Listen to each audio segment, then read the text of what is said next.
یہ ہے مقبوضہ بلوچستان۔ آج جمعہ 27 اکتوبر سال 2023 ہے۔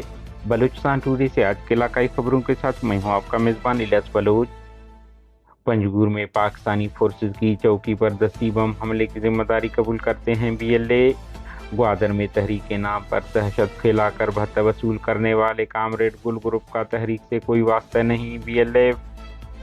چمن بارڈر پر ویزا پالیسی خلاف ہزاروں افراد کا احتجاج، صحرا بلاک۔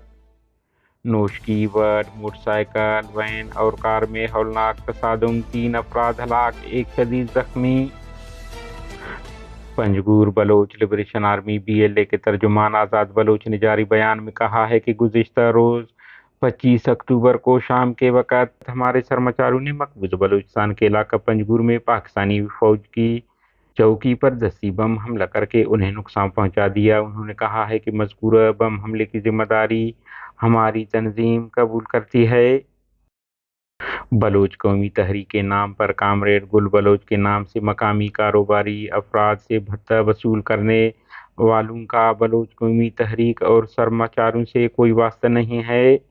یہ بیان Balochistan Liberation Front B L F کے ترجمان میجر گوہرام بلوچ نے گوادر سے جاری بیان میں کہا ہے۔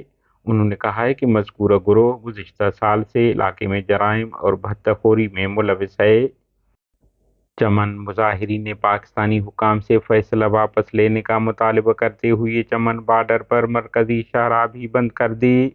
نگراں حکومت کی جانب سے ویزا اور پاسپورٹ نہ رکھنے والوں کے لیے بارڈر کراسنگ پر پابندی کے فیصلے کے خلاف جمعرات کو ہزاروں افراد بشمول سیاسی جماعتوں، تاجروں اور یومیہ اجرت پر کام کرنے والے مظاہرین نے چمن بارڈر پر احتجاج کیا۔